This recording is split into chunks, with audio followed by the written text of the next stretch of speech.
we all reach unity in the faith and in the knowledge of the Son of God and become mature,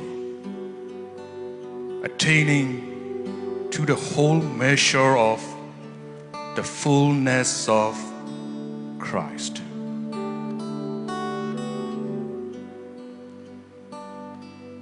The fullness of Christ. Hallelujah. The fullness of Christ.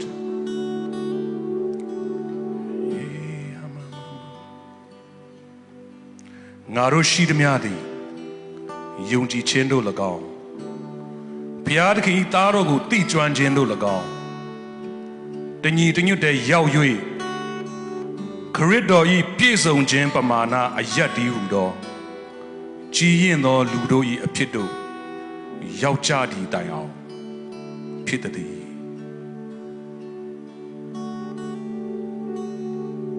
Hallelujah. Fullness of Christ.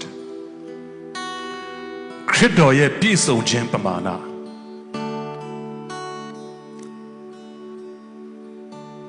တဲ့နဲ့ကျွန်တော်ကိုယေရှုခရစ်တော်ကပြင်ဆင်ထားပေးတာဖြစ်တယ်ခရစ်တော်ဤပြည့်စုံခြင်း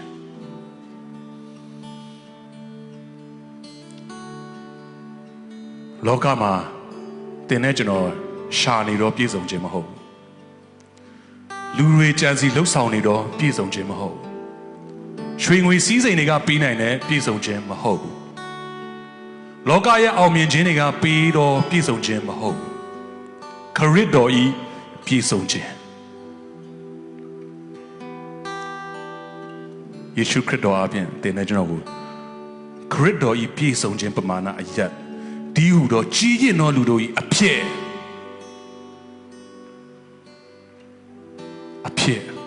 ကြီးရင်တော်သူအဖြစ်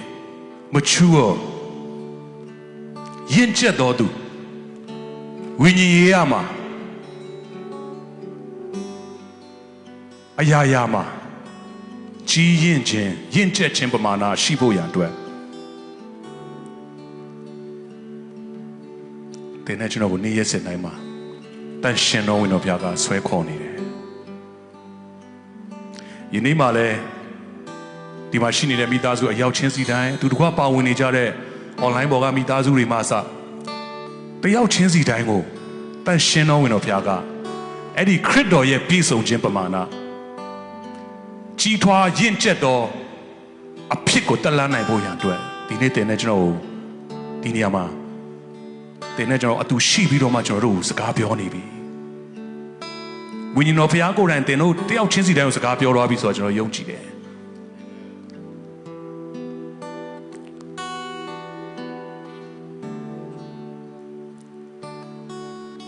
တန်ရှင်တော်ဝင်တော်ဘုရားကတည့်ရဲ့ဖြစ်ခြင်းအလုံးစုံကိုတည်တော်ဘုရားဖြစ်တယ်။တင်နဲ့ကျွန်တော်ရဲ့အခြေအနေအားလုံးကိုတည်တော်ဘုရားအခြေအနေတိုင်းမှာလည်းအတူရှိတော်ဝိညာဉ်တော်ဘုရားဖြစ်တယ်။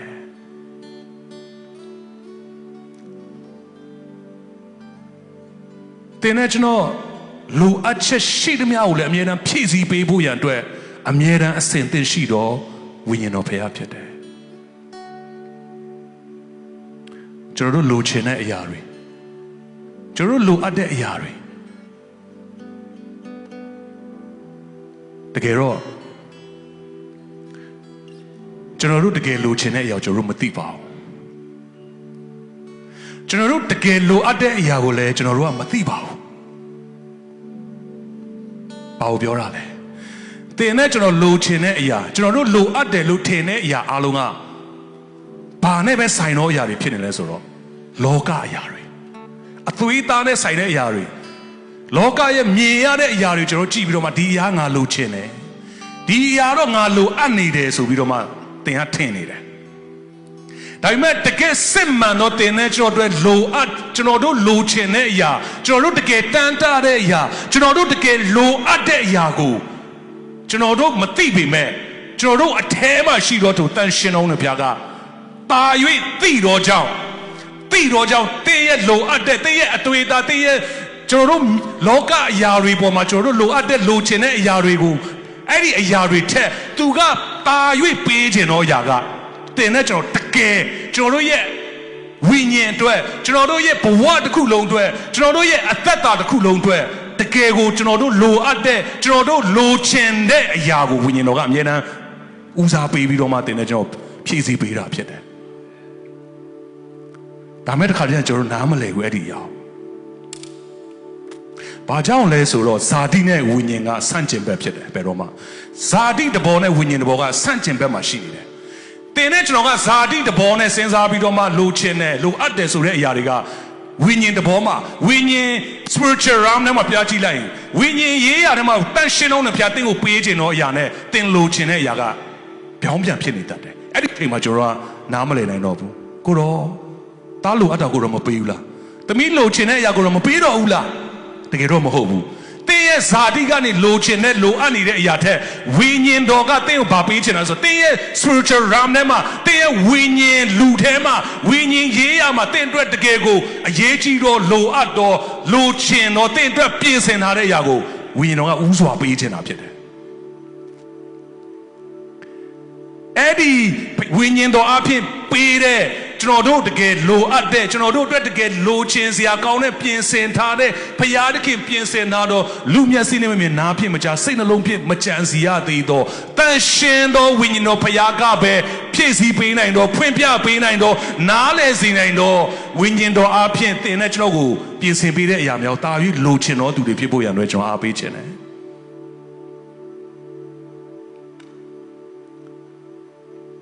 အဲ့ဒီဝိညာဉ်တော်အပြင်တင်တဲ့ကျွန်တော်ပြင်ဆင်ပေးတယ်ဝိညာဉ်တော်ကဖြည့်ဆည်းပေးတယ်ဝိညာဉ်တော်ကပေးခြင်းနေတယ်ဝိညာဉ်တော်ကတင်တဲ့ကျွန်တော်လိုအပ်ချက်တွေကျွန်တော်တို့ရဲ့လိုအင်ဆန္ဒမှန်သမျှကိုပြည့်စုံစေဖို့ရန်အတွက်သူကပိုသိသောကြောင့်တာ၍လိုအပ်သောတာ၍တင်တဲ့ကျွန်တော်တို့အကျိုးဖြစ်စေမယ့်အရာတွေကိုသူကဥစွာကျွန်တော်တို့ပေးခြင်းပေမဲ့ကျွန်တော်တို့ကတခါကျရင်ကျွန်တော်တို့ရဲ့ဇာတိကျွန်တော်တို့ရဲ့အသွေးသားလောကအရာမြင်ရတဲ့အရာတွေကြည့်ပြီးတော့မှလိုချင်တယ်လိုအပ်တယ်ဆိုပြီးတော့မှအဲ့ဒီအရာတွေ focus လုပ်တဲ့အခါမှာတန်ရှင်တော်ဝင်တော်ဘုရားကပေါ်ပြခြင်းပေမဲ့နားလည်စေခြင်းပေမဲ့ခံယူစေခြင်းပေမဲ့ကျွန်တော်တို့ကမျက်မှောက်ပြုနေတာကဇာတိအရာတွေဖြစ်နေတယ်အဲ့ဒီဇာတိအရာတွေနောက်ကိုလိုက်ရင်လည်းလိုအပ်ချက်တွေလိုချင်တဲ့အရာတွေလိုအပ်တဲ့အရာတွေနောက်လိုက်ရင်လည်းဝိညာဉ်တော်ကတန်ရှင်တော်ဝင်တော်ဘုရားအပြင်ပြင်ဆင်ပြီးတော့ဝိညာဉ်ထဲမှာဝိညာဉ်နယ်ပယ်ထဲမှာပဲတင့်အတွက်ရရှိနိုင်တဲ့အရာတွေနဲ့ကျွန်တော်တို့ကဝေးနေတာဖြစ်တယ်။ဒါကြောင့်နေ့ရက်စဉ်တိုင်းမှာတန်ရှင်တော်ဝိညာဉ်တော်ဘုရားနဲ့တင်တာ၍တိကျွမ်းတော်သူဖြစ်ဖို့ရန်အတွက်ကျွန်တော်ပြောအားပေးခြင်းနဲ့ကျွန်တော်တို့ရဲ့အသက်ရှင်မှုကျွန်တော်တို့ရဲ့အစအလယ်အဆုံးကျွန်တော်တို့ရဲ့အတိတ်ပြစ္ဆုတ်ပံအနာဂတ်အားလုံးကိုသိပြီးတော့မှအမြဲတမ်းကျွန်တော်တို့ကိုတကယ်ပဲတတိနဲ့ကြည့်ရှုနေပြီးတော့မှကျွန်တော်တို့ကိုပို့ဆောင်ပေးခဲ့တယ်ပို့ဆောင်ပေးနေတယ်ဆက်ပြီးတော့လည်းအဆုံးနိုင်ပို့ဆောင်ပေးမှာကထိုတတ်ရှင်တော်ဝင်တော်ဘုရားဖြစ်နေလို့ဖြစ်တယ်ကျွန်တော်တို့ရဲ့အားနည်းချက်ကျွန်တော်တို့ရဲ့အားသာချက်ကျွန်တော်တို့အဲမှာဘယ်အရာကလိုအပ်နေတာလဲဘယ်အရာကတကယ်ပဲကျွန်တော်တို့ကိုတွန်းအားဖြစ်စေမလဲဘယ်အခြေအနေကကျွန်တော်တို့ကိုဆွဲချမှာလဲဘယ်အခြေအနေကကျွန်တော်တို့ကိုတာ၍ခရီးရောက်စေမှာလဲဆိုတာကိုအားလုံးကိုသိပြီးတော့မှကျွန်တော်တို့ကိုအမြဲတမ်း guide လုပ်ပေးနေတာဥဆောင်ပေးနေတာလမ်းပြပေးနေတာဆွဲထုပေးခဲ့တာသူတန်ရှင်တော်ဝင်တော်ဘုရားပဲဖြစ်တယ်။ဘာကြောင့်လဲ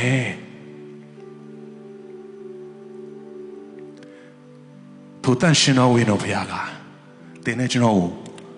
တို့ရဲ့နှလုံးသားထဲမှာကျွန်တော်တို့နဲ့အနီးဆုံးနှလုံးသားထဲမှာသူကရှိနေတယ်ကျွန်တော်နှလုံးသားထဲမှာလည်းအမြဲတမ်းသူနံပါတ်1အမြဲတမ်းဖြည့်ဆည်းပေးနေသောအရာကဘုရားရဲ့ချစ်ခြင်းမေတ္တာဖြစ်တယ်အဲ့ဒီတန်ရှင်တော်ဝင်တော်ဘုရားပြင်ဘုရားကငါ့ကိုအယံချစ်တယ်ဘုရားကငါ့အတွက်အကောင်းဆုံးပြင်ဆင်ထားတယ်ဘုရားကငါနဲ့အတူရှိတယ်ဘ ဖခင်ကငါဘက်မှာရှိတယ်ဖခင်ကငါအတွက်ပြင်ဆင်ထားတယ်ငါရဲ့ရှေ့ငါရဲ့နောက်ငါရဲ့လက်ရလက်ဝဲငါရဲ့အခြေအနေတိုင်းမှာဖခင်ကငါနဲ့တူရှိတယ်ငါကိုအချစ်ဆုံးငါအတွက်အကောင်းဆုံးပြင်ဆင်ထားတယ်ဆိုတဲ့အဲ့ဒီစိတ်ချမှုတွေနဲ့ဖခင်ရဲ့ချစ်ချင်းမေတ္တာကိုထဲမှာသင်ကတာ၍မွေးလျော်တတ်တော်သူဖြစ်ဖို့ဖခင်ရဲ့ချစ်ချင်းမေတ္တာထဲမှာတာ၍ကြီးထွားတတ်တော်သူဖြစ်ဖို့ရန်အတွက်တန်ရှင်တော်ဝင်တော်ဘုရားကနေ့ရက်စဉ်တိုင်းမှာသင်တဲ့ကျွန်တော်ကိုအမှုဆောင်ပေးနေတယ်ခါကြရင်ကျွန်တော်တို့ကြုံတွေ့ရတယ်လေကိုယ့်ရဲ့တက်တာထဲမှာဘယ်သူမှငါနဲ့မရှိတော့ဘူးဘယ်သူမှငါ့ကိုဂရုလည်းမစိုက်ဘူးဘယ်သူမှငါ့ကိုအရေးပါတယ်လို့လည်းကိုကမခံစားရတော့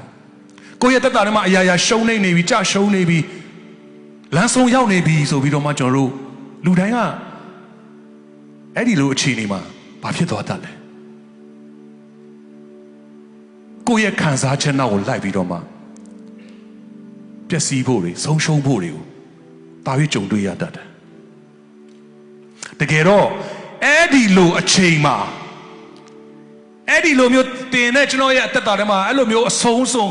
ဝမ်းနည်းခြင်းဆုံးရှုံးခြင်းစိတ်ပြည့်ခြင်းအားငယ်ခြင်းနဲ့တင်ကြုံတွေ့နေရပြီဆိုရင်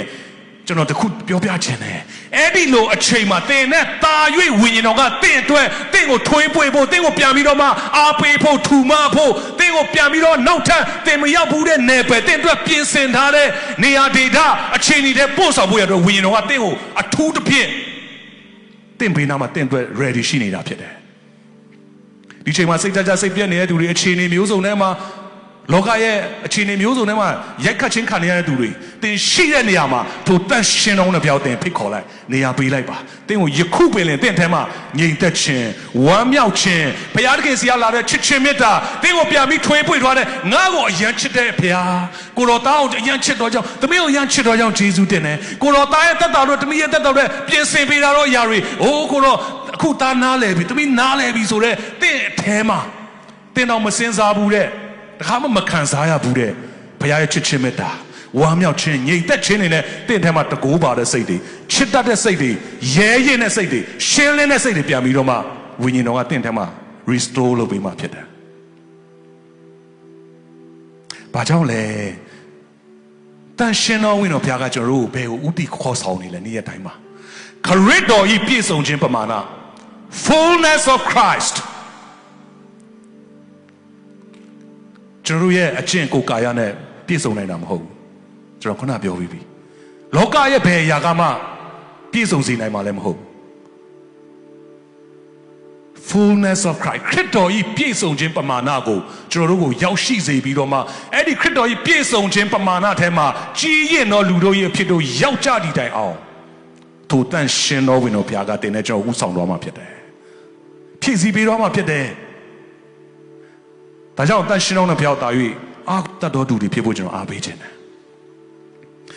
ငါတို့ရှိသမျှဒီယုံကြည်ခြင်းတို့၎င်းဘုရားသခင်၏သားတော်ကိုသိကျွမ်းခြင်းတို့၎င်းတညီတညွတ်ထဲရောက်၍ကျွန်တော်ဖတ်နေတဲ့ကျမ်းစာအေဖက်ခန်းကြီး၄ငယ်73ဖြစ်တယ်ငါတို့ရှိသမျှဒီယုံကြည်ခြင်းတို့၎င်းဘုရားသခင်၏သားတော်ကိုသိကျွမ်းခြင်းတို့၎င်းတညီတညွတ်ထဲရောက်၍ငါတို့ရှိသမျှခရစ်တော်၏အသွေးတော်နဲ့ရွေးဝယ်ခြင်းခံထားရတော့ယေရှုခရစ်တော်မိမိရဲ့အသက်သခင်ကယ်တင်ပိုင်ရှင်ဖြစ်ယုံကြည်လက်ခံနာတော်သူရှိသမျှယုံကြည်ခြင်းတို့၎င်းဘုရားသခင်၏သားတော်ကိုသိကျွမ်းခြင်းတို့၎င်းဒီညမှာဒီစကားလုံးနှလုံးလေးကျွန်တော်တို့ထူးထူးတွေ့ရတယ်ယုံကြည်ခြင်းတို့၎င်း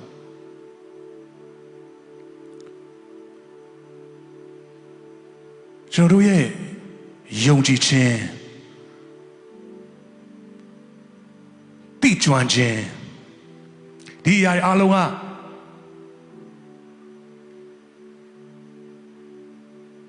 ကျွန်တော်တို့ရဲ့အခြေအနေတွေ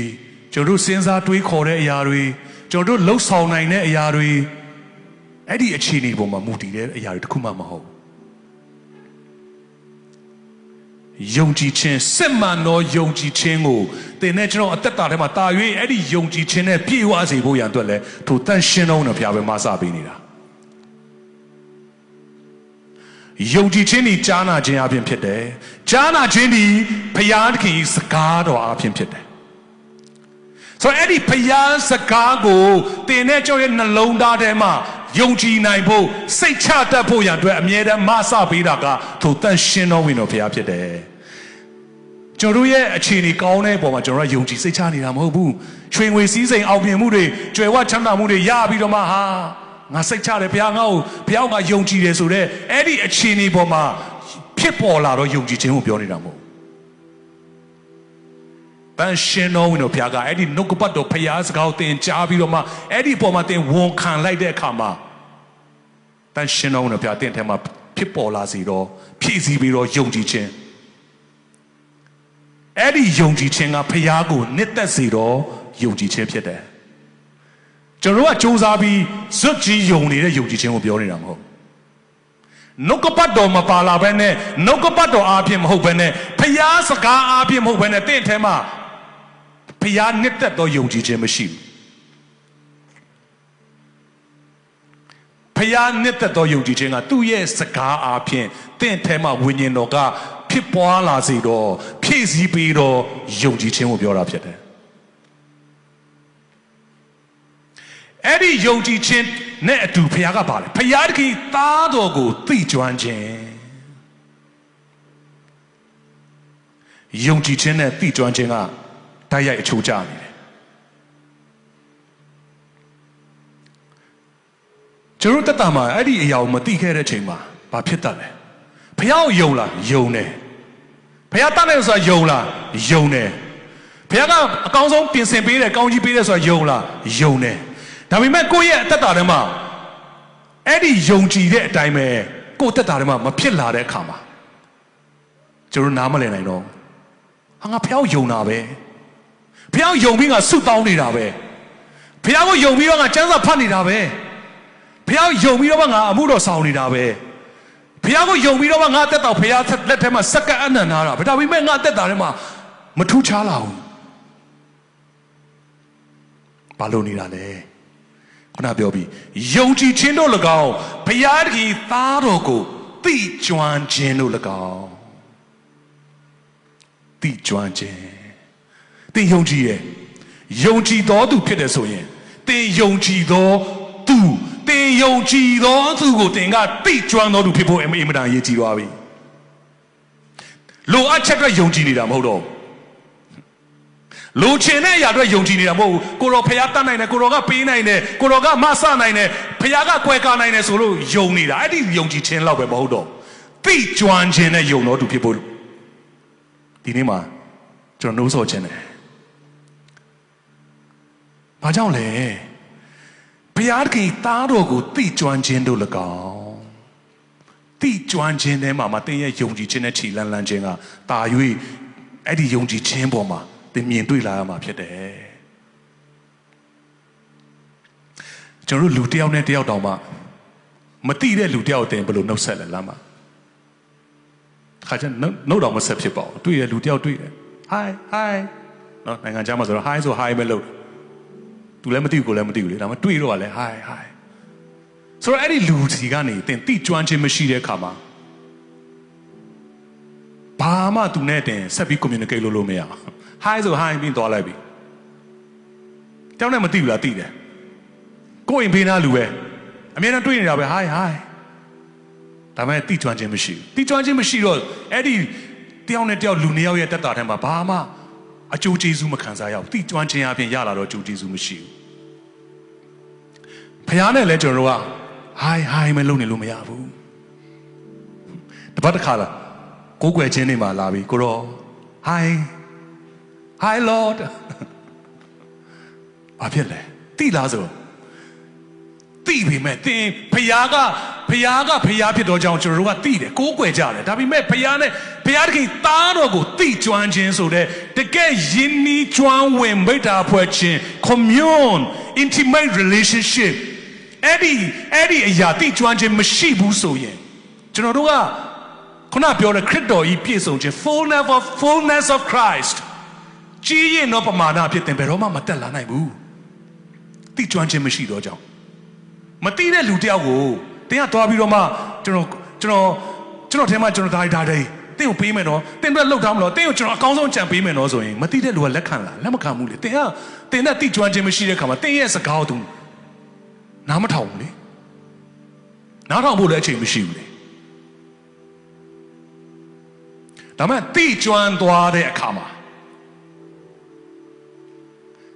ကျွန်တော်တို့ဒီမှာတငယ်ချင်းမိတ်ဆွေတွေရှိတယ်ကိုနဲ့အချစ်ဆုံးတငယ်တင်းကျွန်တော်ဆိုရင်ကျောင်းမှာတခန်းလုံးနဲ့ကျွန်တော်သိရလေတငယ်ချင်းတွေပဲလေကျောင်းအတူတူတက်တဲ့တငယ်ချင်းဒါပေမဲ့အဲ့ဒီတခန်းလုံးထဲမှာရှိတဲ့တငယ်ချင်းတွေထဲမှာကျွန်တော်နဲ့လုံးဝ close ဖြစ်တဲ့တငယ်ချင်းကလက်ချိုးယူလို့ရတယ်ဆိုတော့အဲ့ဒီ close ဖြစ်တဲ့တငယ်ချင်းနဲ့ဘာလုပ်သွားလဲသူနဲ့ကြတော့တခြားတငယ်ချင်းတွေနဲ့တော့မင်းထူးခေါ်ပြောတွေ့ရင်နှုတ်ဆက်တယ်တော့ပဲရှိပေမဲ့ကိုနဲ့အရန်ရင်းနှီးတဲ့တိကျွမ်းတဲ့တငယ်ချင်းနဲ့ကြောက်ပါဖြစ်လဲကိုရဲ့အသေးစိတ်ကအစကိုဘာဖြစ်နေတာအစကိုဘာခံစားနေရတာအစအဲ့တငယ်ချင်းနဲ့ပြောလို့ရပါပြီအဲ့ဒီတငယ်ချင်းကလည်းဘာဖြစ်လဲကိုနဲ့အရင်နီးဆုံးကိုနဲ့တိကျွမ်းတော့တငယ်ချင်းဖြစ်တဲ့ခါမှာသူကလည်းသူ့ရဲ့နှလုံးသားထဲမှာကျွန်တော်အပေါ်မှာအဲ့ဒီတိကျွမ်းခြင်းနဲ့ချစ်တဲ့အတိုင်းခင်တဲ့အတိုင်းသူကလည်းပါအကောင်းဆုံးကူညီတယ်အကောင်းဆုံးအကြံပေးတယ်အကောင်းဆုံးပြန်ပြီးတော့မှတယောက်နဲ့တယောက်ကဘာဖြစ်လဲအဲ့ဒီတိကျွမ်းခြင်းထဲမှာကြီးထွားနေတယ်ယဉ်ကျေးမှုကြီးဒါကြောင့်ကျွန်တော်ရဲ့ယုံကြည်ခြင်းတို့၎င်းဘုရားသခင်သားတော်ကိုသိကျွမ်းခြင်းတို့၎င်းတညီတညွတ်ထဲရောက်၍ယုံကြည်ခြင်းနဲ့သိကျွမ်းခြင်းတညီတညွတ်ထဲတင်ဘုရားရဲ့ fullness of Christ ကိုတင်ရောက်ရှိသွားဖို့ရန်အတွက်ဖြစ်တယ်ကျွန်တော်ယုံတယ်အမှသိကျွမ်းခြင်းမရှိဘူးယဉ်ဤကြောင်းဝင်ခြင်းမရှိဘူးယုံကြည်တယ်သိကျွမ်းခြင်းမရှိဘူးယဉ်ဤကြောင်းဝင်ခြင်းမရှိတဲ့အတွက်ကျွန်တော်ဘာဖြစ်လဲယုံကြည်ခြင်းနဲ့ခြေလန်းလန်းတယ်လို့ဘလောက်ပဲပြောနေပေမဲ့ကျွန်တော်တက်တာထဲမှာအဲ့ဒီသိကျွမ်းခြင်းမရှိတဲ့ခါမှာကျွန်တော်တို့ရဲ့ယုံကြည်ခြင်းကိုတာ၍ပြည့်စုံစေတော့တာ၍ကျွန်တော်တို့ဖြည့်ဆည်းပေးတော့ဝိညာဉ်တော်ဖခင်ရဲ့အသံဝိညာဉ်တော်ရဲ့စကားပြောခြင်းကိုကျွန်တော်တို့နားမလည်တတ်တဲ့ခါမှာနားမထောင်တတ်တဲ့ခါမှာသိကျွမ်းခြင်းမရှိတဲ့ခါမှာကျွန်တော်ပင်ပန်းတယ်စူးစမ်းပြီးလှုပ်ဆောင်တယ်စူးစမ်းပြီးဆုတောင်းပြီးလှုပ်တယ်ဖယားအကောင်းဆုံးဆက်ကပ်ပြီးလှုပ်ဆောင်တာပဲအကြီးကျယ်ဆုတောင်းပြီးတော့လှုပ်တာပဲအကြီးကျယ်ဆုတောင်းပြီးတော့သွားတာပဲဒါပေမဲ့အဲ့ဒီမှာကျွန်တော်ဒီကဒီနေ့ပြောချင်တော့ရဘုရားသခင်သားတော်ကိုသိကျွမ်းခြင်းတင်သိကျွမ်းပြီးတော့မှယုံကြည်တော်သူဖြစ်ပါစေတဲ့ရဲ့ယုံကြည်ခြင်းထဲမှာတာ၍သိကျွမ်းတော်သူဖြစ်ပါစေသိကျွမ်းခြင်းထဲမှာတာ၍ယုံကြည်တော်သူဖြစ်ပါစေဟာလေလုယာ blind faith မဟုတ်ဘူးသိကျွမ်းခြင်းထဲမှာတင်တာပြီးယုံကြည်တတ်လာတာဖြစ်တယ်ဖခင်သခင်သားတော်ကိုသိကျွမ်းခြင်းတို့၎င်းတညီတညွတ်ထဲရောက်ပြီးတော့မှ fullness of Christ ခရစ်တော်၏ပြည့်စုံခြင်းပမာဏအယက်တည်းတော့ကြီးရင်တော်လူအဖြစ်အစဉ်တစိုက်တည်းကြီးထွားနေ mature အရွယ်တူရမှာပဲရက်နေတော့သူတွေမဟုတ်တော့ဝိညာဉ်ရမှာတရားပို့ပြီးမြင်တတ်လာမယ်ပို့ပြီးကြားတတ်လာမယ်ပို့ပြီးတော့မှဝိညာဉ်တော်နဲ့အလေးအလာတန်ရှင်တော်နဲ့ဘုရားကဒီချိန်မှာဘာလုပ်ချင်နေပြီလဲတန်ရှင်တော်နဲ့ဘုရားဒီချိန်မှာငါ့ကိုဘာနိုးစော်နေပြီလဲတန်ရှင်တော်နဲ့ဘုရားဒီချိန်မှာငါ့ကိုဘယ်ကိုခြေလန်းလန်းစေနေပြီလဲတန်ရှင်တော်နဲ့ဘုရားငါ့ကိုဒီချိန်မှာဘာကိုဆုံးဖြတ်နေစေချင်ပြီလဲဘာကိုရွေးချယ်စေချင်နေပြီလဲသင်သိသွားပြီဘယ်မှာသိတာလဲသင်ရဲ့သိကျွမ်းခြင်းထဲမှာသင်ပို့ပြီးသိလာပြီသိတဲ့လူတယောက်ကိုသင်နဲ့သိကျွမ်းရင်းနေတဲ့သူတယောက်သင်ရဲ့အသေးစိတ်ကိုသူ့ရဲ့အသေးစိတ်သင်ရဲ့အသေးစိတ်တရားပို့ပြီးတော့မှသိနိုင်ခွင့်ရှိတော်သူဖြစ်သွားပြီ။တာမန်သူတွေမသိတော့အရာကိုသင်နဲ့အရင်နှီးဆုံးတငယ်ချင်းသင်ရဲ့မိသားစုဝင်ဖြစ်သင်နဲ့ယဉ်နီးကျွမ်းဝင်ခြင်းရှိတော်သူကပို့ပြီးသိတယ်။ပို့ပြီးတော့လည်းသင်ကိုပို့ပြီးသိတယ်။အဲ့ဒီသိကျွမ်းခြင်းထဲမှာကျွန်တော်ဘာဖြစ်သွားလဲ။ယုံကြည်နိုင်သွားပြီ။ယုံကြည်ရဲသွားပြီ။သိကျွမ်းခြင်းမရှိဘဲနဲ့သင်မယုံကြည်ရဘူးယုံကြည်ရမယ်ဆိုတာသင်သိတယ်ဘာကြောင့်လဲဘုရားသခင်ကယုံကြည်ခြင်းမရှိရင်စိတ်တော်နဲ့မတွေ့ဘူးဆိုတော့ဇွတ်ယုံတယ်ဒါပေမဲ့သင်ပါမယ်ဇွတ်ယုံနဲ့ယုံကြည်ခြင်းမဟုတ်ဘူး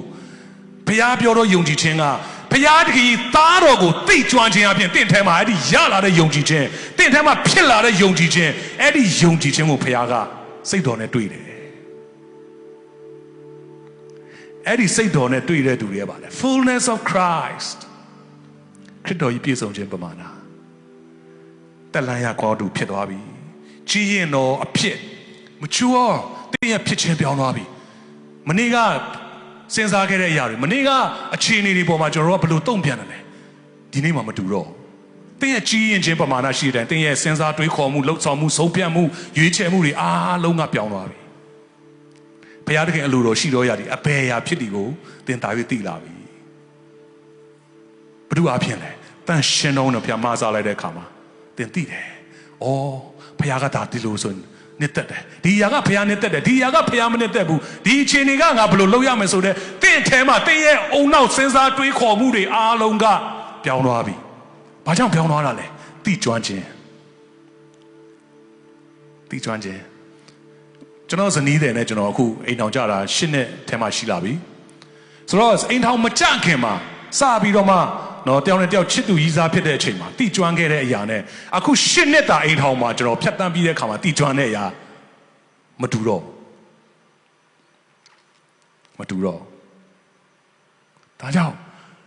အဲ့ဒီလိုမျိုးတိကျွမ်းခြင်းမတူလာတဲ့အခါမှာပို့ပြီးတော့မှအသေးစိတ်သောအရာတွေပို့ပြီးသိလာတယ်သူလိုချင်တဲ့အရာသူ့ရဲ့လိုအပ်ချက်ကိုလိုချင်တဲ့ကိုယ့်ရဲ့လိုအပ်ချက်တယောက်နဲ့တယောက်ပေါ်မှာ relationship မှာအဲ့ဒီတိကျွမ်းခြင်းကတိဆောက်သွားတာ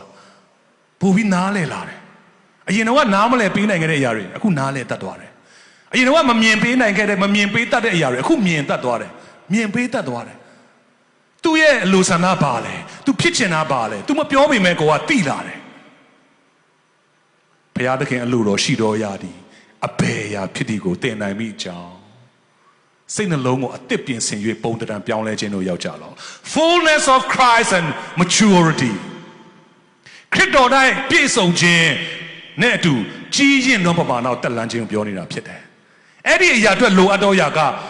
ဘုရားငါတို့ရှိသမျှတွေယုံကြည်ခြင်းတို့၎င်းဘုရားသခင်သားတော်ကိုသိကျွမ်းခြင်းတို့၎င်းတညီတညွတ်တဲ့ကျွန်တော်တို့ရောက်ရမှာဖြစ်တယ်တညီတညွတ်တဲ့အဲ့ဒီအရာကကျွန်တော်တို့ထမရှိနေရမှာဖြစ်တယ်တန်ရှင်တော်နဲ့ဘုရားထိုးအရာအတွက်သင်ကိုအမြဲတမ်းမဆပေးနေတယ်ကျွန်တော်တို့ယုံကြည်နိုင်ဖို့ကျွန်တော်တို့ဘုရားစကားကြားပြီဘုရားရဲ့ဂတိတော်ကြားပြီဒါပေမဲ့သင်ရဲ့အုံနောက်ဇာတိနဲ့ဆိုင်တဲ့အရာတွေကမယုံကြည်နိုင်ဘူးမစိတ်ချနိုင်ဘူးဒါပေမဲ့အဲ့ဒီအခြေအနေတိုင်းမှာသင်မယုံကြည်နိုင်တဲ့မစိတ်ချနိုင်တဲ့ဘုရားစကားဘုရားရဲ့ဂတိတော်ရှိသမျှကိုစိတ်ချနိုင်ဖို့ယုံကြည်နိုင်ဖို့ရန်အတွက်အဲ့ဒီသင်သိကျွမ်းတာတော်ယဉ်ဤတာတော်တန်ရှင်တော်ဝင်တော်ဘုရားကသင်ကိုမဆသွားတာသင်သိသွားတယ်အခြေအနေကမဖြစ်နိုင်ဘူးတွားရမယ့်လမ်းခရီးကမဖြစ်နိုင်ဘူးကြုံရမယ့်ဆုံးဖြတ်ရမယ့်အခြေအနေကအင်မတန်မှတင်းအတွက်ခက်ခဲတော့ဘဝတစ်ခုလုံးကိုပြောင်းလဲသွားနိုင်တဲ့အခြေအနေတောင်ဖြစ်နိုင်တယ်အဲ့ဒီလိုအခြေအနေမှာတင်ပါဆုံးဖြတ်ရမလဲဘာရွေးချယ်ရမလဲဘယ်လိုဆက်သွားမလဲလူကမသိနိုင်တော့ဘူးလူရဲ့အတွေးခေါ်သိခြင်းကအကန့်အသတ်တစ်ခုမှပဲရှိတယ်အခြေအနေတစ်ခုရောက်အောင်တင်ဘယ်လောက်ပဲသိပါစေတတ်ပါစေတော်ပါစေတင်ရပ်တန့်သွားမှာပဲဒါပေမဲ့အဲ့ဒီလိုအခြေအနေမှာဘုရားသခင်သားတော်ကိုသိကျွမ်းခြင်းရှိတော်သူကဟာလေလုယာသိကျွမ်းနေတော်သူကတတိယဖြစ်တန်ရှင်တော်ဝင်တော်ဘုရားနဲ့ယဉ်ဤကျွမ်းဝင်ခြင်းရှိတော်သူကတန်ရှင်တော်နဲ့ဘုရားရဲ့စကားပြောခြင်းဖွင့်ပြခြင်းလမ်းညွှန်ခြင်းဥဆောင်ခြင်းကိုအမြဲတမ်းနားထောင်နေတတ်တဲ့သူကအဲ့ဒီလိုအခြေအနေမှာတာ၍တောင်မှသူကဟာလေလုယာသူ့အတွက်ဝမ်းမြောက်စရာအကြောင်းလူတွေမဖြစ်နိုင်ဘူးမတတ်နိုင်ဘူးမလုပ်နိုင်ဘူးဆိုတဲ့အခြေအနေမှာသူကလုံနိုင်တော်သူတတ်နိုင်တော်သူဖြစ်စေတော်သူသူတစ်ပါးကြည့်ပြီးတော့မှအံ့ဩရတဲ့သူဖြစ်လာတော့မယ်။ဘာကြောင့်လဲတိကျွမ်းနေတဲ့အခါမှာဘာကိုလုပ်ရမှာလဲဘယ်လိုဆုံးဖြတ်ရမှာလဲဘယ်လိုဆက်သွားမှာလဲဘယ်သူမှပြောစရာမလိုဘူး။တန်ရှင်တော်ဝင်တော်ဘုရားကအထဲကနေအမြဲတမ်းပြောနေတယ်။ဘာကြောင့်လဲသင်ကတိကျွမ်းတော်သူဖြစ်လို့ဘုရားသခင်သားတော်ယေရှုခရစ်တော်သင်ကတိကျွမ်းသားတော်သူဖြစ်တဲ့အခါမှာအဲ့ဒီတိကျွမ်းခြင်းထဲမှာတန်ရှင်တော်ဘုရားကဝိုးတင်တစ်ခါမှမစမ်းစားဘူးတဲ့တစ်ခါမှမကြံစီဘူးတဲ့တင်ရဲ့အုံနောက်ထဲမှာတင်လှုပ်ဆောင်နိုင်တဲ့အရာတွေစဉ်းစားနိုင်တဲ့အရာတွေမြင်တဲ့အရာတွေတစ်ခုပြီးတစ်ခုတင်ထဲမှာပေါ်ပြလာတော့မယ်တင်လည်းမြင်တတ်လာပြီဘာကြောင့်လဲတိကျွမ်းနေတော့သူဖြစ်လို့တိကျွမ်းခြင်းဒါကြောင့်နေ့ရက်စဉ်တိုင်းမှာကျွန်တော်တို့တန်ရှင်တော်ဝင်တော်ဖျားနေတာ၍မိတ္တာဖွဲ့တော်သူတွေဖြစ်ကြရအောင်ဒီနေ့မှာကျွန်တော်တို့အစာရှောင်ဆုတောင်းမယ်နှုတ်ဘတ်တော်တွေလည်းခုခံယူတယ်ကိုယ်တိုင်လည်းဆင်ခြင်ဖတ်ရှုနေတော်သူတွေရှိတယ်သင်ကျမ်းစာကိုဖတ်တော်ခါတိုင်းမှာဆုတောင်းတော်အခါတိုင်းမှာဘယ်အချိန်ဒီမှာပဲဖြစ်ဖြစ်သင်နံပါတ်1သိရမယ့်အရာကဘ တိကျွမ်းဖို့ရန်အတွက်ဖြစ်ပါစေကျမ်းစာဖတ်တာကျမ်းစာသိချင်လို့မဖတ်နဲ့ကျမ်းစာထဲကနေတစ်စုံတစ်ခုလိုချင်လို့မဖတ်နဲ့ကျမ်းစာထဲကနေတဘောကျွန်တော်တို့အမှုတော်ဆောင်တွေကျွန်တော်တို့ဆိုရင်တရားဟောဖို့မဖတ်နဲ့ဖတ်လို့မရလားဆိုရပါတယ်ဒါပေမဲ့အဓိကကျမ်းစာဖခင်ကဒီသူ့ရဲ့ကျမ်းစာသူ့ရဲ့စကားတော်ရှိသမျှဝိညာဉ်တော်မုတ်သွင်းခြင်းအပြင်ပြင်ဆင်ပေးတာတော့ဒီကျမ်းစာထဲကစကားရှိသမျှကသင်နဲ့ကျွန်တော်တို့အကျိုးအတွက်ဖြစ်တယ်ပြီးတော့မှသင်နဲ့ကျွန်တော်ကိုဘာကိုသိစေချင်တာလဲဆိုတော့သူ့ရဲ့စိတ်တဘောသူ့ရဲ့အလေအလာသူနဲ့တာ၍သိကျွမ်းတော်သူဖြစ်ဖို့ရအောင်သင်ကိုပေးတာတော့ this is a love letter သိကျွမ်းဖို့ရတဲ့ကျမ်းစာဖတ်တော်သူဖြစ်ဖို့ရတဲ့ကျွန်တော်အားပေးခြင်းနဲ့ဘုရားဘလောက်တင့်ကိုချစ်လဲဘလောက်တင့်အတွက်ပြင်ဆင်ထားလဲတင့်အတွက်ဘလို့တင့်အသိပြစ္ဆုတ်ကအနာဂတ်ကျွန်တော်တို့ရဲ့အခြေအနေတိုင်းမှာဘုရားကကျွန်တော်တို့နဲ့သူဘလို့ရှိတာလဲကျွန်တော်တို့ရဲ့အနှိမ့်ဆုံးအမြင့်ဆုံးဘယ်အခြေအနေမှာမဆိုဘုရားကသူ့ရဲ့မေတ္တာနဲ့ကျွန်တော်တို့ကိုဘလောက်ထိချစ်တယ်လဲဆိုတဲ့အရာတွေအားလုံးကတင်အဲ့ဒီကျမ်းစာကိုတင်ယဉ်နီးခြင်းနဲ့ယဉ်နီးတော့နှလုံးသားနဲ့တင်သိကျွမ်းတော့နှလုံးသားနဲ့တင်ဖတ်တဲ့အခါမှာပို့ပြီးတင်မြင်လာပြီနှုတ်ဘတ်တော်နားထောင်တဲ့ခါတိုင်းမှာလဲဘုရားကငါ့ကိုဘလောက်ထိချစ်တယ်လဲဖျားနဲ့တင်တိကျွမ်းခြင်းထဲမှာတင်ကပို့ပြီးတော့မှမြင်တတ်လာတာနားလည်တတ်လာတာ revelation တိကျွမ်းခြင်းထဲမှာတင်ရလာတာဆုတောင်းခြင်းကလည်းဒီလိုပဲကျွန်တော်ယဉ်နေခြင်းနဲ့ဆုတောင်းတော်သူဖြစ်ဖို့ရတယ်ကျွန်တော်အားပေးခြင်းတယ်တိကျွမ်းပြီးတော့မှဆုတောင်းတော်သူဖြစ်ဖို့ရအတွက်အားပေးခြင်းတယ်ဘာသာတရားရဆုတောင်းအောင်မလို့ဆုတောင်းတယ်အကျင့်နဲ့စ조사ပြီးတော့မှဒီအရာကငါဆုတောင်းမှရမယ်ဆုတောင်းနိုင်မှဖြစ်မယ်ငါဆုတောင်းနိုင်မှဆိုတဲ့အဲ့ဒီသင်ရဲ့လှုပ်ဆောင်နိုင်ခြင်းကိုတင်ကဗဟုပြုထားတဲ့ဆိုရင်တင်ကဆုတောင်းရင်းနဲ့ပင်ပန်းနေဦးမှာပဲဘာကြောင့်လဲတင်မမယဉ်နီးတာမယဉ်နေတဲ့လူကြောက်တင်သွားပြီးတော့ကိုရဲ့ကျွန်တော်ကူညီပါအောင်ကိုတော့အခုကျွန်တော်နည်းနည်းပါလှုပ်ပေးပါအောင်ဟိုကလှုပ်ပေးပါအောင်တရားလှုပ်ဖို့တင်ပြောပေမဲ့ဟိုကမယဉ်နေတော့ဒီလူပိုင်လာပြောနေရတယ်သူနဲ့ငါဘာဆိုင်လို့လဲမင်းကတိလို့လား Do I know you တင်တော့ပြန်မေးလိုက်အောင်မယ်ဘာကြောင့်လဲမတိဘူးလေတိကျွမ်းခြင်းမရှိဘဲနဲ့တင်ဘယ်လိုကူညီတော့တောင်းမလဲဒါမဲ့တိကျွမ်းတော်သူဖြစ်တဲ့အခါမှာတင်ကတိကျွမ်းယဉ်နီးနေတော်သူဖြစ်တဲ့အခါမှာတင်းရဲ့အခြေအနေတင်မပြောခင်ကခုနပြောတဲ့အရင်နှီးဆုံးတငယ်ချင်းတစ်ယောက်ကမသိဘူးလားသိနေရလေဒီတယောက်နည်းနည်းမျက်နှာမကောင်းသူတခုခုဖြစ်နေပြီတခုခုသူ့မှာဖြစ်နေပြီငွေကြေးဖြစ်နေရလားတင်မပြောခင်ကတော့မှတင်းကိုသိပြီးတော့မှတင်းကိုကူညီဖို့ရန်အတွက်ယင်းနှီးကျွမ်းဝင်တော့သူကအမြဲတမ်းအဆင်သင့်ရှိသွားပြီဆုတောင်းခြင်းမှာဒါကြောင့်ကျွန်တော်တို့ဆုမတောင်းခင်ကနေဖခင်ကအကုန်သိတယ်တဲ့ဘာကြောင့်လဲတင်တဲ့ကြောကိုသူကအရန်ယင်းနှီးနေလို့ဖခင်ကတင်တဲ့ကျွန်တော်အရန်သိတယ်အရန်ယဉ်နေတယ်ကျွန်တော်တို့အလုံးအထွေးမဖြစ်ခင်ကတည်းကနာမည်နဲ့တကွသိတယ်တဲ့အမိဝါထဲမှာရှိနေမယ်တင်းကိုငါရွေးကောက်ထားတယ်တင်းကိုနာမည်နဲ့တကွငါသိတယ်လို့ဖခင်ကပြောတယ်ဒါပေမဲ့ကျွန်တော်တို့ကဖခင်ကကျွန်တော်တို့ကိုသိတယ်ဆိုတော့ကျွန်တော်စိတ်ဝင်စားအောင်ဖခင်ကကျွန်တော်တို့နဲ့ယဉ်နေခြင်းတယ်ဖခင်ကကျွန်တော်တို့အထက်မှာမွေးလျော်ခြင်းတယ်ကျွန်တော်တို့နဲ့အတူသူကဒီလောကကြီးမှာသူ့ရဲ့ဘုန်းတော်အတွက်တင်တဲ့ကျွန်တော်နဲ့အတူဆက်ပြီးတော့မှဖခင်ကကျွန်တော်တို့ကိုအသုံးပြုခြင်းတယ်ဒါပေမဲ့ကျွန်တော်အဲ့ဒါကိုစိတ်မဝင်စားဘူးကျွန်တော်စိတ်ဝင်စားတဲ့အရာဇာတိအရာတွေလောကအရာတွေလောကရဲ့ကြွယ်ဝစည်းစိမ်အောင်မြင်ခြင်းအဲ့ဒီအရာတွေနောက်ကိုယ့်ရဲ့အသွေးသားဆန္ဒတွေနောက်လိုက်တဲ့ခါမှာဘုရားကတင့်ကိုအင်မတန်တိကျွမ်းခြင်းနေတယ်ဆိုပြီးတော့မှတင့်ကိုအမြဲတမ်းခေါ်နေပြီမဲ့တရားမကြားတတ်တော့မကြားတတ်တဲ့ခါမှာဘာဖြစ်လဲဆုံးရှုံးပြီပေါ့ဆုံးရှုံးပြီပေါ့တိကျွမ်းခြင်းနဲ့တင့်အတွက်အကောင်းဆုံးပြင်ဆင်ထားတဲ့ဖခင်ရဲ့ပြင်ဆင်ပေးထားတဲ့အရာတွေကိုလည်းတင်ကမခံစားရတော့ဘူး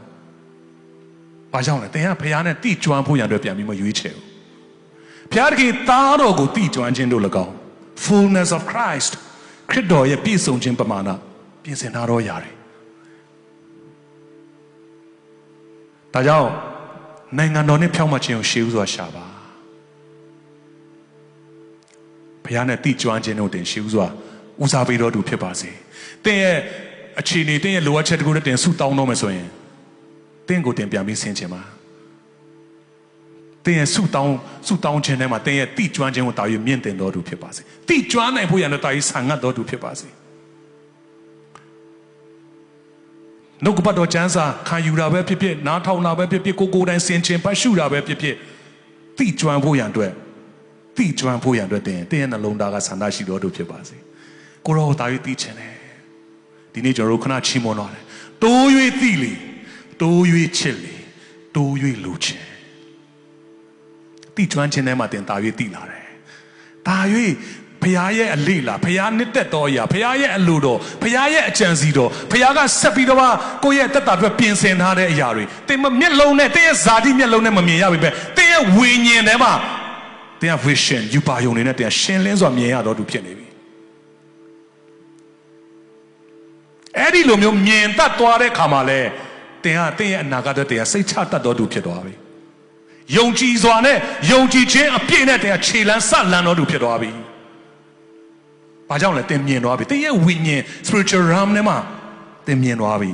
တင်နဲ့ယဉ်နီးကျွမ်းဝင်တဲ့တင်ကိုအရန်ယဉ်နီးတော့တိကျွမ်းတော့သူတန့်ရှင်းတော့ဗျာတင်ရဲ့ဝိညာဉ်ထဲမှာဝိညာဉ်နယ်ပယ်ထဲမှာတင်ကိုဖွင့်ပြလိုက်တဲ့ခါမှာတင်ရဲ့အနာဂတ်နဲ့ဆိုင်တော့ရတင်ရဲ့အနာဂတ်နဲ့ဆိုင်တော့ယူပါယုံတင်ရဲ့မိသားစုနဲ့ဆိုင်တဲ့ဘယ်အခြေအနေအတွက်မဆိုတင်နဲ့တိကျွမ်းတော့တင်ကိုအရင်နီးဆုံးတော့သူကတင်အတွက်ကြိုပြီးပြင်ဆင်လာတဲ့အရာတင်မြင်တွေ့ရပြီအဲ့ဒီခါမှာတင်ထဲမှာပါဖြစ်တယ်တင်နဲ့ကျွန်တော်ထဲမှာယုံကြည်ခြင်းဘုရားသခင်နှစ်သက်စေတော်ယုံကြည်ခြင်းမရှိရင်ဘုရားသခင်စိတ်တော်နဲ့မတွေ့နိုင်ယုံကြည်ခြင်းအဲ့ဒီဘုရားသခင်စိတ်တော်ကိုတွေ့တော့ယုံကြည်ခြင်းကသူဘုရားသခင်သားတော်ကိုတည်ကျွမ်းခြင်းထဲမှာပဲတင်ရတာဖြစ်တယ်အဲ့ဒီယုံကြည်ခြင်းရှိသွားပြီဆိုရင်ထိုတောင်းနေရာမှာရွှေတော်ပင်လယ်တို့ကြောက်လို့ဆိုရင်တင်ဆိုဒီတိုင်းဖြစ်လိမ့်မည်။ဘာကြောင့်လဲတင်ကတည်ကျွမ်းနေတော့သူဖြစ်လို့တင်သိနေတယ်ပြောရင်ပြောတဲ့အတိုင်းဖြစ်မယ်ဆိုတော့တင်သိသွားပြီဘလို့သိသွားတာလဲထိုဘုရားသခင်သားတော်ကိုတည်ကျွမ်းခြင်းထဲမှာတန်ရှင်းအောင်တဲ့ဘုရားတင့်ထဲမှာအဲ့တကိုးပါတဲ့စိတ်တွေချစ်တတ်တဲ့စိတ်တွေရှင်းလင်းတဲ့စိတ်တွေကတင်သိနေပြီ I can do all things through Christ who strengthened meတင်အဲ့ဒါယုံကြည်ခြင်းနဲ့တင်ပြောနိုင်တော့သူဖြစ်သွားပြီ။ကျမ်းစာအလွတ်ကျက်လွတ်တင်ဖြစ်လာမှာမဟုတ်ဘူး။ဘာကြောင့်လဲတင်တိကျွမ်းခြင်းထဲမှာမှတင်မြင်တွေ့လာမယ့်အရာတွေဖြစ်နေလို့။ဒါကြောင့်ကျမ်းစာလေးတစ်ပိုက်ဖတ်ပြီးတော့မှကျွန်တော်ဆက်ပြီးတော့မှကျွန်တော်ဆူတောင်းသွားဖို့ဖြစ်တယ်။ရှင်ယောဟန်ခန်းကြီး19အငယ်3မှာသခင်ယေရှုကိုယ်တိုင်ပြောခဲ့တော်စကားဖြစ်တယ်။ထာဝရအသက်ဟုမူကားမှန်သောဘုရားသခင်တဆူတဲ့ဖြစ်တော်မူသောကိုယ်တော်ကို၎င်းစေလွတ်တော်မူသောယေရှုခရစ်ကိုသိကျွမ်းခြင်းသည်တဲ့ဒီမှာ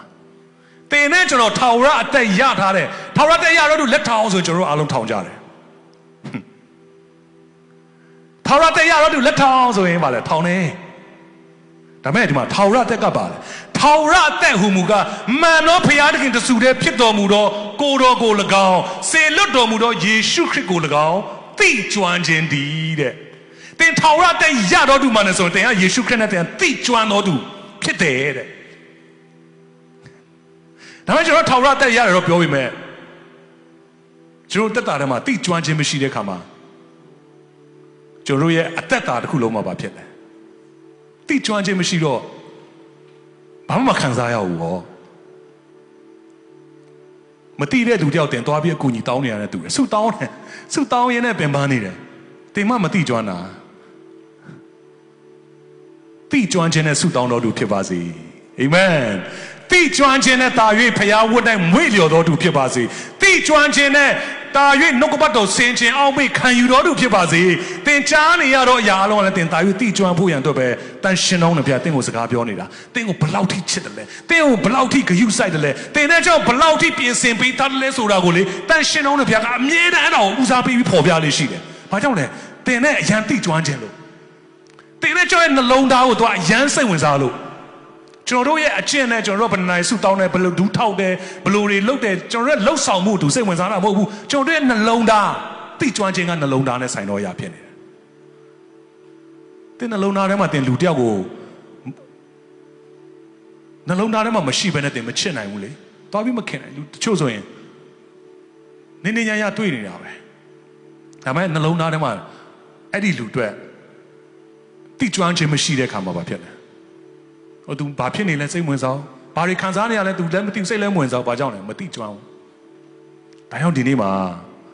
ကျွန် ကျွန်တော်တို့အသက်တာမှာထာဝရအသက်သင်နဲ့ကျွန်တော်ယေရှုခရစ်တော်အပြင်ဘုရားသခင်ပေးလိုက်တယ်ဘာကိုပေးလိုက်တာလဲထာဝရအသက်ဆိုတာကအဲ့ဒီတဆူတေးဖြစ်တော်မူသောဘုရားသခင်အမြင့်ဆုံးသောဘုရားအရာခတ်သိမ်းရထက်မှစိုးစံသောဘုရားနာမတကာထက်ကြီးမြတ်သောဘုရားမနေ့ယနေ့နောက်ကာလမှာပြောင်းလဲပဲနဲ့ကျွန်တော်တို့ပေါ်မှာဂတိတည်သောဘုရားတစ္ဆာရှိသောဘုရားမေတ္တာနဲ့ပြည့်စုံသောဘုရာ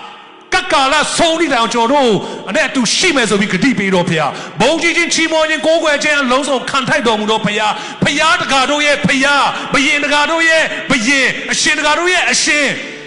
်ယာဝေအဲ့ဒီဘုရားကြီးကိုအဲ့ဒီလိုမျိုးကြီးမြတ်တဲ့ဘုရားကောင်းမြတ်တဲ့ဘုရားကျွန်တော်တို့ရဲ့ဘယ်လူသားတယောက်ရဲ့ဘယ်ပုထုဇဉ်တယောက်ရဲ့ဖြစ်ခြင်းထဲမှာမရနိုင်တော့မရောက်နိုင်တော့မရင်းနှီးနိုင်တော့အခွင့်အရေးယူသားတော်ယေရှုခရစ်အပြင်ဘုရားသခင်တင်တဲ့ကျွန်တော်ပြန်ပေးလိုက်တယ်ဘုရားသခင်ကိုယ်တိုင်ကတိကျွမ်းခြင်းတော်သူတင်တဲ့ကျွန်တော်ဖြစ်ခွင့်ရပါတယ်တိကျွမ်းတော်သူတင်တဲ့ကျွန်တော်ဖြစ်ခွင့်ရပါပြီသင်ကဘုရားသခင်နဲ့ယဉ်နေကျွမ်းဝင်ခွင့်ရှိတော်သူဖြစ်တယ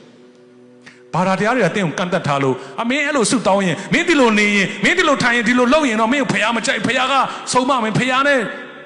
ဒါတွေကဘာသာတရားဆုံးဂျေဇုတော်အားဖြင့်အမောင်ဂျေဇုတော်ကတင့်ကိုတာ၍တည်ကျွမ်းစေမယ်အာမင်ဖရားရဲ့ဂျေဇုတော်ကတင့်ကိုတာ၍တည်ကျွမ်းစေမှာဖြစ်တယ်ထာဝရအသက်ကိုတော့ပေးတယ်ဖရားထာဝရအသက်ဆိုတာအဲ့ဒီကြီးမြတ်တဲ့ဖရားကိုတည်ကျွမ်းတယ်ပြီးတော့မှစေလွတ်တော်မူသောယေရှုခရစ်တော်လက်ဝါးကားလိုက်ပေါ်မှာအသေးခံခဲ့သောယေရှုခရစ်တော်တင်တဲ့ကျွန်တော်၃ရက်မြောက်တဲ့နေ့မှာထမြောက်ပြီးတော့မှအဲ့ဒီထမြောက်ခြင်းတကိုယ်နဲ့တင်တဲ့ကျွန်တော်အထဲမှာအသက်ရှင်ပေးနေသောယေရှုခရစ်တော်အဲ့ဒီယေရှုခရစ်တော်တင်တည်ကျွမ်းတော်သူဖြစ်မယ်ဆိုရင် fullness of Christ ခရစ်တော်ဤပြည့်စုံခြင်းခရစ်တော်ထဲမှာပဲရှိတော်ပြည့်စုံခြင်းခရစ်တော်အားဖြင့်ပဲရရှိနိုင်တော်ပြည့်စုံခြင်းတင်းရဲ့ကျွန်တော်တို့လောကမှာဘယ်အခြေအနေဘယ်နေရာမှာမရနိုင်တော့ပြည့်စုံခြင်းပမာဏကြီးရင်ခြင်းတို့တင်းနဲ့ကျွန်တော်တက်လန်းနိုင်တော့ဖြစ်တယ်မကြခင်မှာတင်ကတာရွေးကြီးတော်မှုတွေပြုလာမဲ့သူဖြစ်လာဘာကြောင့်လဲ fullness of Christ in you ခရစ်တော်ရဲ့ပြည့်စုံခြင်းထဲမှာခရစ်တော်ရဲ့တတ်နိုင်ခြင်းတွေခရစ်တော်ရဲ့အမှုတည်ပြုခြင်းတွေခရစ်တော်အားဖြင့်ဖန်ဆင်းခြင်းတွေခရစ်တော်အားဖြင့်ဆက်ပြီးတော့မှဘုရားဘုံထင်ရှားစေမယ့်အရာတွေဘုရားရဲ့အလိုတော်ကိုပြည့်စုံစေမယ့်အရာတွေကသင်နဲ့ကျွန်တော်ရဲ့အသက်တာထဲကနေတာ၍ပေါ်ထွက်လာတော့မှာမြင်တွေ့လာတော့မှာဖြစ်တယ်။ဒါကြောင့်ကျွန်တော်တို့ဘက်ကနေ့တိုင်းအချိန်တိုင်းမှာအခုဒီချိန်မှာလဲဆက်ပြီးတော့မှကျွန်တော်တို့ရဲ့နှလုံးသားမှာကိုရောတာ၍သိချင်တယ်။တာ၍ယဉ်ကျေးချင်တယ်ကိုတော်နဲ့တာ၍တိကျွမ်းခြင်းနဲ့ဆိုပြီးတော့တင်ဆာငတ်ခြင်းနဲ့ဒီနေ့ဆက်ပြီးတော့မှဆုတောင်းခြင်းမှာဆက်ပြီးတော့မှကျွန်တော်တို့သွားကြဖို့ဖြစ်တယ်ဆုတောင်းခြင်းနဲ့မှတင်းကိုမယုံကန်စေခြင်းဘူးကျွန်တော်ဘဝမှာတော့ဒီတိကျွမ်းခြင်းကိုကျွန်တော်မရှိခဲ့တဲ့အခါမှာကျွန်တော်ယုံကန်ခဲ့ရတယ်ကျွန်တော်ငယ်ကလေးကခရိယန်ဖြစ်တယ်ခရိယန်မိသားစုမှာပေါက်ဖွာလာတယ်ဆုတောင်းခြင်းကျမ်းစာဖတ်ခြင်းဆိုတာအင်မတန်မှကျွန်တော်တို့ကဘယ်လိုခေါ်မလဲနေ့တူကလှုပ်တော့ရဒါပေမဲ့အဲ့ထဲမှာဘာရှိနေလဲဆိုတော့တိကျွမ်းခြင်းမရှိဘူးတိကျွမ်းခြင်းမရှိခဲ့တော့ဆုတောင်းရင်းနဲ့ပင်ပန်းတယ်ကျွန်တော်လွန်ခဲ့တဲ့2014မှာဒီမဲဆောက်မှာဆရာနဲ့တွေ့ရချင်းအဲ့ဒီနေ့မှာဝิญဉ်တော့အဲ့ဒီစကားနဲ့ကျွန်တော်ပြန်ပြီးတော့မှကင်ဖမ်းခဲ့တာဖြစ်တယ်အသက်ရှင်ရတဲ့အနာကပြောင်းနေတဲ့သူကတည်နေတဲ့သူတဲ့ဆိုးတယ်တဲ့ဆုတောင်းရင်းနဲ့ဖျားနဲ့ဝေးနေတဲ့သူတွေကလည်းအင်မတန်မှပင်ပန်းရတယ်ဆုတောင်းရင်းနဲ့ဘုရားနဲ့ဝေးနေတာဆုတောင်းရင်းနဲ့တင်ပင်ပန်းနေတာဘုရားတော့နေနေညညတင်ဆုတောင်းတယ်ဒါပေမဲ့တင်သက်တာတွေမှာထူးခြားမှုမမြင်တွေ့လာရဘူးပင်ပန်းနေတယ်ဟာဘာမှလည်းမထူးခြားဘူးဆုတော့တောင်းနေတာပဲဘယ်နှရက်အစာရှောင်ဆုတောင်းဘလို့ဆုတောင်းနေတယ်အစုံပဲဒါပေမဲ့ပင်ပန်းတာပဲဖတ်တယ်အချိန်ကုန်တာပဲဖတ်တယ်ဆိုပြီးဖြစ်နေတယ်ကျွန်တော်တက်တာမှာဖြစ်ခဲ့တယ်ကျွန်တော်ရက်40အစာရှောင်မှုတယ်အရင်တော့ဘာမှမသိကြအောင်လားမယ်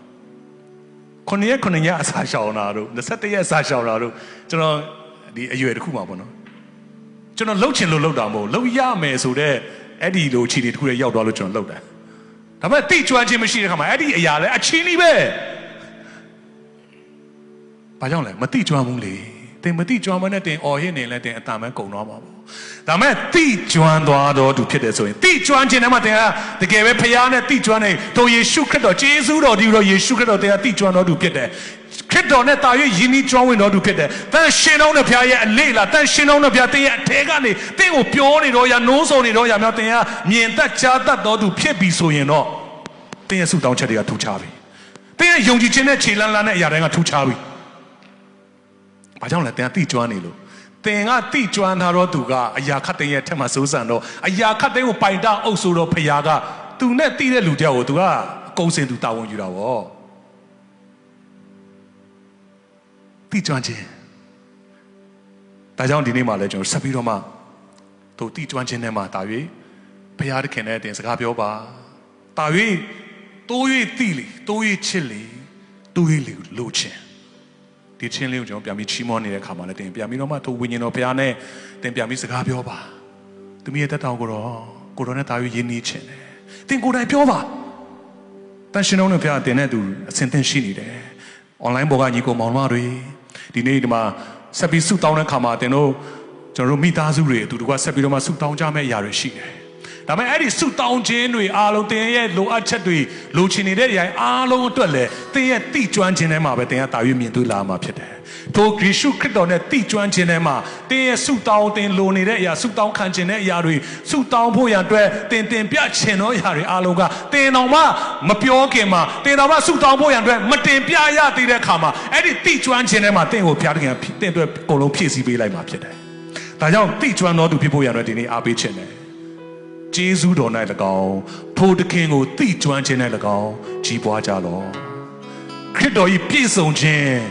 ပမာဏတည်းဟူသောကြီးရင်တော်ဖြစ်တို့အတူတကွကျွန်တော်တက်လန်းကြရအောင်တန်ရှင်တော်နဲ့ဘုရားတင်တဲ့ကျွန်တော်အရောက်ချင်းစီတိုင်းအမြဲတမ်းအဲ့ဒီအရာအတွက်အမှုဆောင်ပေးဖို့ ready ဖြစ်တယ်။ကူညီဖို့မဆဖို့ဖွင့်ပြဖို့နားလည်စေဖို့တန်ရှင်တော်နဲ့ဘုရားကအမြဲတမ်းအစဉ်သင်ရှိနေတာဖြစ်တယ်။ဒါတော့ဒီချိန်မှာလည်းခဏလောက်ကျွန်တော်နှလုံးသားဆင်ခြင်ပြီးတော့မှကျွန်တော်ဆက်ပြီးတော့မှကျွန်တော်ဆုတောင်းသွားဖို့ဖြစ်ပါတယ်